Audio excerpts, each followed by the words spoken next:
Adaptive Nordic Ski Instructor Manual, CXC Adaptive Cross Country Skiing, Central Cross Country Ski Association. Chapter 1, Teaching Basics.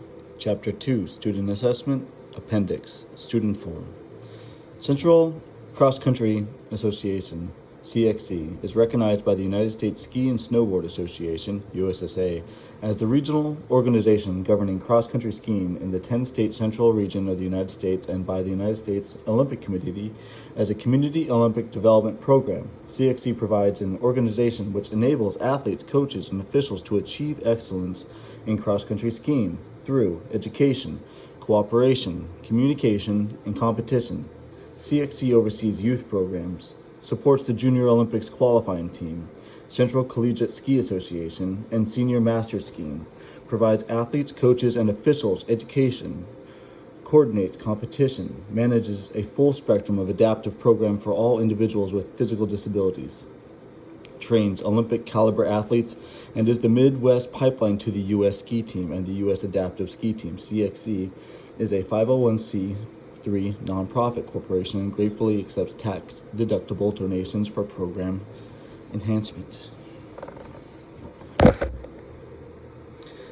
CXC Adaptive Cross Country Skiing, a manual for CXC Opportunity Center instructors. Chapter 1, Teaching Basics. Cross-country skiing is a wonderful option for people with disabilities who enjoy exploring nature trails while engaging in outdoor winter environment. Skiers come to the outdoors to enjoy the quiet, soothing atmosphere. Their desire run the gamut from short, flat jaunts on a circular track to skiing groomed trails to exploring backcountry trails. As with other snow sports, the teaching progression for skiers with disabilities has evolved as instructors and students explore different and innovative approaches. Being an adaptive instructor gives you the opportunity to share what you know about the sport and winter environment, learn about disabilities and the resilience of the human spirit, and have more fun than you would ever have imagined. Watching students in a discipline attain the goals is always rewarding. In adaptive snow sports, the rewards are doubly so. Adaptive stand-up skiing. For stand-up cross-country, the basic progression for classic diagonal stride and freestyle skating techniques includes balancing and maneuvering on skis, gliding on skis, moving from ski to ski with weight transfer, basic propulsion, refined poling and timing movements, changing direction including wedge, half wedge, skidding, and step turns. Rather than describe these steps here, it is assumed that competent skiers are already well versed in the XC basics. One issue that adaptive instructors commonly face is misalignment of the skis due to asymmetric leg length or hip position or position of the feet relative to the legs or prosthetics devices. A good rental repair shop working with the skier and instructor can usually remedy the problem and make appropriate adjustments over time. Otherwise, adaptive and able-bodied stand-up cross-country skiers are identical, except for specific aspects of the disability that require special communication and other teaching skills. To perform stand-up cross-country, students must have two functioning lower appendages, whether their own feet or legs or prosthesis. In most cases, two functioning upper appendages. Cross-country skiers with one arm is possible and does not require specialized equipment or technique.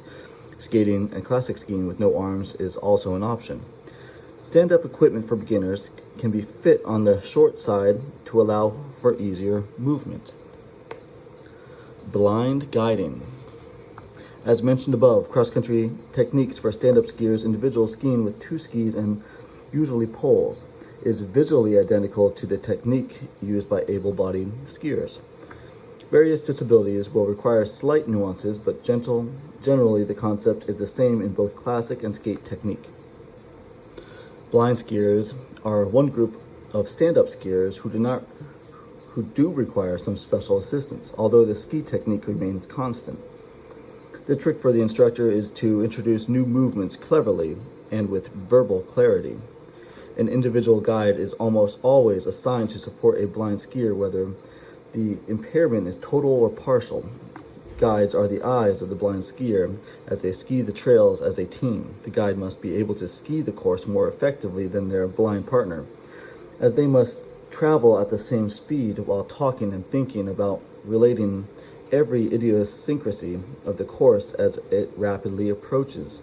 Guides frequently convey technique variations as well.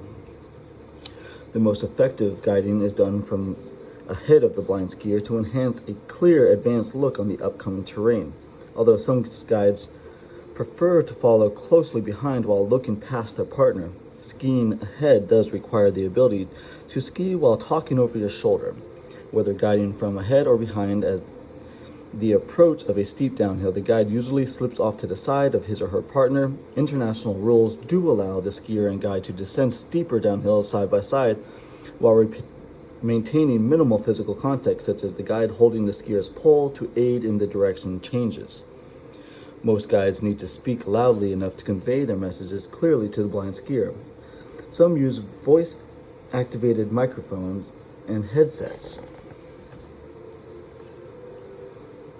to amplify the signal recognition, recognizing that any time such equipment is included in a cold environment, there is a possibility of equipment failure.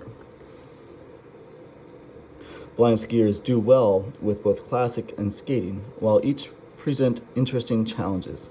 Classic skiing in set tracks may initially seem a better fit for a skier who cannot see the image of the trail. However, the difficulty of finding the tracks of the skier accidentally steps out, or following areas where the track has been lifted, does present some tricky dilemma. Step right a little further, a little step, oops, now back to the left. You get the picture. Stepping in and out of the tracks is a common cause of stumbling as well. Skating is an open tracks eliminates these tracks finding issues. Skating in open tracks eliminates these track finding issues. In its place looms the task of guiding up and down untracked hills and around corners while avoiding the trees and other obstacles on the edge of the trail, including fellow skiers. Set classic tracks along the side of the trail must be avoided while skating also. Obviously, trail design and width needs to compensate for the team's experience. To ensure easy recognition on a trail, skier and guide may wear identifying bibs or vests.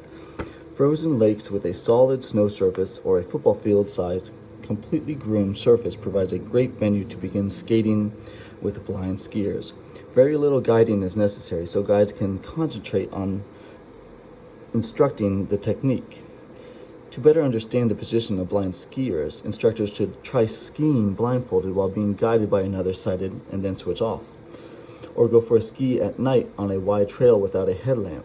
Not only do these experiences create real understanding of the needs of the blind skier, it also is an excellent drill for any skier to develop the ability of adjusting the undulations of the trail automatically by feel. Great partnerships and mutual respect are developed between a blind skier and the guide.